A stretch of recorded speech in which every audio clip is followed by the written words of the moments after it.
Hey everyone, welcome back to our channel. Today we'll be comparing two popular air fryers, the Ninja XL air fryer and the Gourmia air fryer oven. We'll be evaluating their features and functions to help you pick the best one for your kitchen. Don't forget to hit the like button, comment, and subscribe to our channel for more product reviews. The Ninja XL air fryer has a larger 5.5-quart nonstick basket, making it easier to cook up to 3 pounds of French fries or wings, while the Gourmia air fryer has a 4-quart capacity, which is perfect for a small family or couple.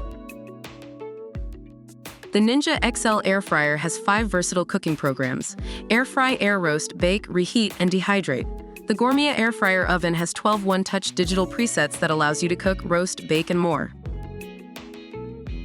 Both air fryers are known to have less fat than traditional frying methods.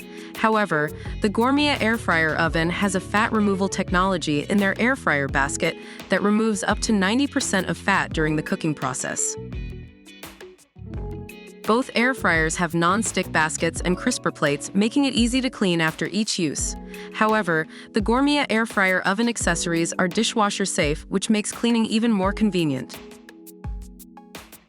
The Gourmia air fryer oven comes with a comprehensive 1-year international warranty, whereas the Ninja XL air fryer does not have any specific warranty. That's it for our comparison. We hope it helped you to decide which air fryer is best for you. If you have any questions or suggestions, please let us know in the comments section below. Don't forget to hit the like button if you found this video helpful, and subscribe to our channel for more reviews like this one.